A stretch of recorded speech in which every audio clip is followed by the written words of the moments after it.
Guys इस video में हम बात करेंगे डायरेक्ट करेक्टराइजेशन के बारे में और नेक्स्ट वीडियो में मैं आपको इनडायरेक्ट करेक्टराइजेशन के बारे में बताऊंगी।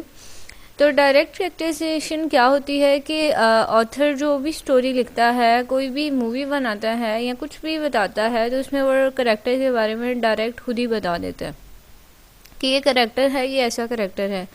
जैसे कि एग्जाम्पल के थ्रू आपको समझ आ जाएगी। The patient boy and quiet girl were both well mannered and did not disobey their mothers. यानी उसने पहले ही उनका करेक्टर बता दिया कि इनका बहुत पॉजिटिव करेक्टर है। बॉय जो है वो पेशेंट है, गर्ल जो है वो क्वाइट रहती है, और दोनों जो हैं बहुत वेल मैनर्ड करेक्टर हैं।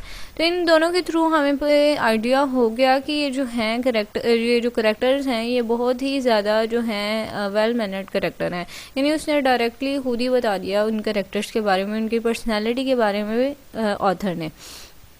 तो ये होती है डायरेक्ट करेक्टराइजेशन, जिसमें हमें करेक्टर का खुद ही पता चल जाए या ऑथर खुद ही बता दे उसके बारे में। तो इनडायरेक्ट करेक्टराइजेशन के बारे में नेक्स्ट वीडियो में आप ज़रूर देखिएगा। आई होप आपको इस वीडियो की समझ आ गई होगी। Thank you so much for watching. अगर अच्छी लगी तो इसे लाइक और सब्सक्राइब ज़रूर कीजिएगा।